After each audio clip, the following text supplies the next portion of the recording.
उत्तर प्रदेश के पूर्व मुख्यमंत्री और समाजवादी पार्टी के पूर्व प्रमुख मुलायम सिंह यादव का इटावा जिले में स्थित पैतृक गांव में सैफई में राजकीय अंतिम संस्कार हुआ। अखिलेश यादव ने अपने पिता मुलायम सिंह यादव को मुखाग्नि दी।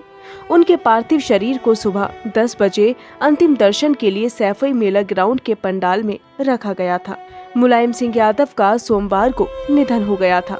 82 साल की उम्र में उन्होंने गुरुग्राम के मेदांता अस्पताल में अंतिम सांस ली। लेकिन इस बीच बड़ी बात ये रही थी कि अपनी पत्नी साधना के इस दुनिया से अलविदा कहने के बाद मुलायम की तबीयत और खराब रहने लगी और उनके जाने के बाद वे सिर्फ 92 दिनों तक ही जिंदा रह सके। उन्होंने भी उसी अस्पताल में दम तोड़ा जहां उनकी पत्नी साधना ने इलाज के दौरान आखिरी सांस ली थी। दरअसल मुलायम सिंह यादव और साधना की लव स्टोरी 40 साल पहले सैफई के एक अस्पताल से शुरू हुई थी।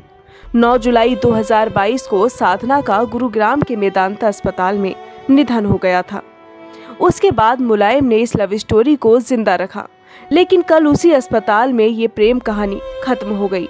यानी उसी मेदांता अस्पताल में सुबह 8:15 पर मुलायम सिंह यादव का भी निधन हो गया। कम ही लोग जानते हैं कि उनकी निजी जिंदगी से जुड़ा एक वाकया ऐसा भी है जब न सिर्फ मुलायम को बैक फुट पर आना पड़ा, बल्कि उन्होंने कोर्ट में हलफनामा देकर अपनी 2 पत्नियां होने की बात भी स्वीकार की थी।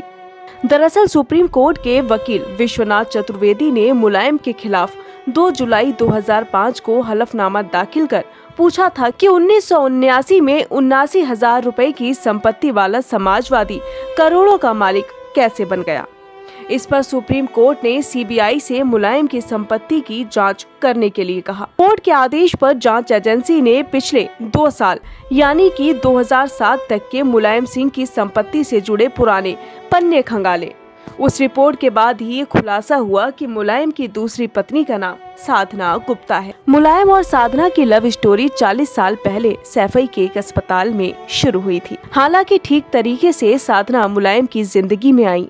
1988 और 1989 में मुलायम यूपी के सीएम बन गए। तब से वे साधना को लकी मानने लगे थे। पूरे परिवार को यह बात पता थी, लेकिन कहता कोई नहीं था। कुछ समय बाद देश में कांग्रेस टूटने लगी थी।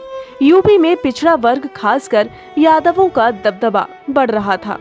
मुलायम सिंह यादव तब सबसे ज्यादा चर्चा में थे जब समाजवादी पार्टी नहीं थी, राष्ट्रीय लोकदल था। उसी समय औरैया जिले के बिधुना की रहने वाले कमलापति की 23 साल की बेटी साधना गुप्ता नर्सिंग की ट्रेनिंग कर रही थी। वे राजनीति में कुछ करना चाहती थी। वो अक्सर राजनीतिक कार्यक्रमों में आती जाती रहती थी। शुरुआत में साधना और मुलायम की आम मुलाकातें हुई। मुलायम की मां की वजह से दोनों करीब आए। मुलायम की मां मूर्ति देवी बीमार रहती थी। साधना ने लखनऊ के एक नर्सिंग होम में और बाद में सैफई मेडिकल कॉलेज में इलाज के दौरान मूर्ति देवी की देखभाल की। बताया जाता है कि मेडिकल कॉलेज में एक नर्स मूर्ति देवी को गलत इंजेक्शन लगा रही थी।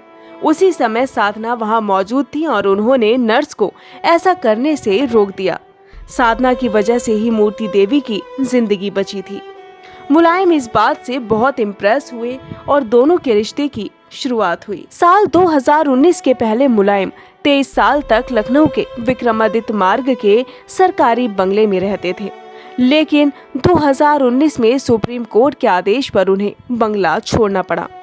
तब वे साधना के साथ अंसल गोल्फ सिटी में शिफ्ट हो गए थे। तब से वे अखिलेश यादव के परिवार की बजाय साधना के साथ ही रहते थे। समाज की बेड़ियां तोड़ मुलायम ने जिस रिश्ते को नाम दिया था, उस रिश्ते की जुदाई शायद मुलायम बर्दाश्त नहीं कर पाए।